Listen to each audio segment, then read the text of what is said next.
Hello, welcome to today's video. In today's video I'm going to be discussing, is music dumbing down?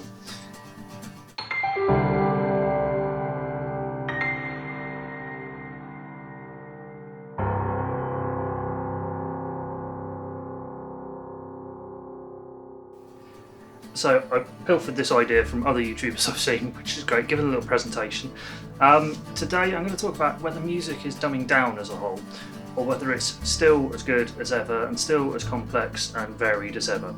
Hi there, whilst you're here, could you click on the subscribe and like and click the bell, do all the usual stuff. It takes me a while to do these, and if you do that, it lets me know that I'm on the right track. So enjoy the rest of the video. So let's start with the first point, which is pop music. Lots of people will talk about how pop music sounds all the same these days. Now, this is true, that pop music does sound very similar across a lot of tunes these days, but there are still plenty of genres out there, and also it's always been true. Whatever time period you look at, whenever you look at pop, there's always been a sound of that time. I mean, think of the 60s. Lots of bands sounding the same, lots of jangly sounds. Towards the end you're starting to get distortion into the guitars, and sort of big bands like the Rolling Stones, the Beatles, Cream. And then you're sort of rolling into the 70s and you're getting the Who, Led Zeppelin, again kind of all tending to sound the same-ish. And probably at the time I'm sure there were people saying, oh, pop music sounds the same. I think this has always been true, that pop music is what's popular at the time and people want to listen to a certain sound, so it's always going to sound the same given the time period. There's also always going to be a bunch of different genres out there. At the moment, if you look at like the American charts, it's quite dominated by hip hop with a sort of twang of maybe R&B, bit of country underneath, and in the UK maybe there's a bit more basis of like sort of rock and indie underneath, but again there's quite a lot of hip hop and influences underneath. But that's just what's popular at the moment, and there's all these other genres that are still getting airtime and you can still hear if you want to look for them. And each generation there's sort of a breakthrough in different styles and things, and there's always stuff that's off to the left field. I'm sure at the end of the 70s, I mean, heavy metal was coming around at that point, but people weren't necessarily it wasn't popular. There's always going to be one stream that's the popular stuff, but then all these other genres that you can still get hold of, and it's very easy to do so. So I don't think music's dumbing down per se. I think that the pop charts have always been quite simple because they're supposed to be catchy and easy to listen to for the general population. So pop music is pretty varied. However, if you get all these lawsuits going on at the moment where people say that something sounds the same as something else when it clearly doesn't, and there's a few videos you'll see about the Katy Perry thing recently that show that it's not really the same tune, it's not even really the same sound, but people seem to think it is. And if you have these lawsuits, people suddenly think that everything's the same.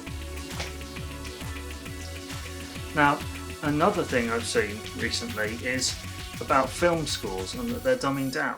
Now this comes from the thought that, like, for some of the Star Wars films, every time a character walks onto the screen, their theme plays. The same thing's true in the Avengers theme, and it's not a variation on the theme, so it's not very clever musically.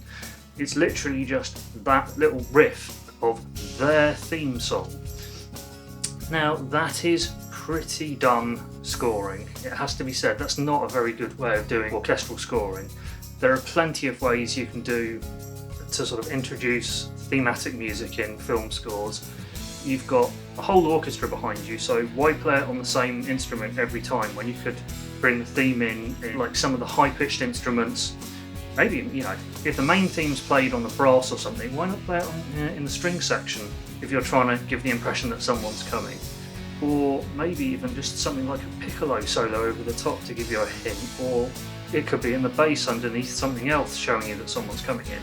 So to just do the same thing all the time is not good film scoring, and it seems to be the way that the big budget blockbusters are going. But again, that's probably just due to popular conception. It's the people want to hear this to know that their superhero is coming or that the bad guy is coming.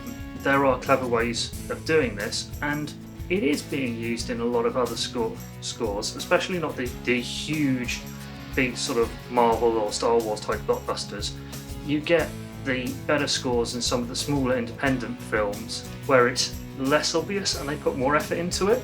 It's just kind of lazy writing in the big blockbusters, possibly due to time constraints really, because it's not going to be money constraints, because the big composers they've got the budget to do whatever, but even they're stressed on time sometimes, so it might just be easier to just copy and paste. Also, you've got to give the public what they're after, which seems to be this slightly less clever way of doing things, but the independent films tend to actually still stick to better film scoring. And as I say here, that, you know, to a certain degree film scoring is dumbing down, but there's still plenty of examples that show that this isn't the case. So I don't think music's dumbing down there really either. It's just the big budget blockbusters that are dumbing down for the masses, but it's the equivalent of pop music. It's just what's in at the moment. And finally, how about YouTube? Is this dumbing down music? Now, YouTube has allowed everyone, myself included, to get their stuff out there. And it does mean that there's good and bad out there. It's much easier to get bad stuff out there because no one's going to stop you. Let's be honest, some of my stuff I wouldn't rate as particularly good, and it's up there. It's pretty simplistic, it's pretty dumbed down, but I can put it out there. That having been said, there are some fantastic musicians out on YouTube, and they can do some fantastically complex music. So YouTube is just democratizing a bit of music really, making it easier to get into. But it doesn't mean that the variation between good and bad has changed at all, it's just there's more of it. So maybe you have to dig through a bit to find the really complex stuff, of which there is plenty out there. There's plenty of good stuff out there, there's plenty of bad stuff out there. Hopefully you think that some of the stuff I do is good. That would be hopefully why you're following this channel. If not, let me know in the comments below. These are basically just my thoughts. I don't think music's dumbing down really, I just think that perhaps it's more obvious where there's complex and simple stuff, and it's a bit easier to get stuff out there so people can see the dumbed down stuff. Anyway, hope you like this. Let me know what you think of the style, whether you like the presentation style or whether I should stick to what I used to do, and I'll catch you in the next video.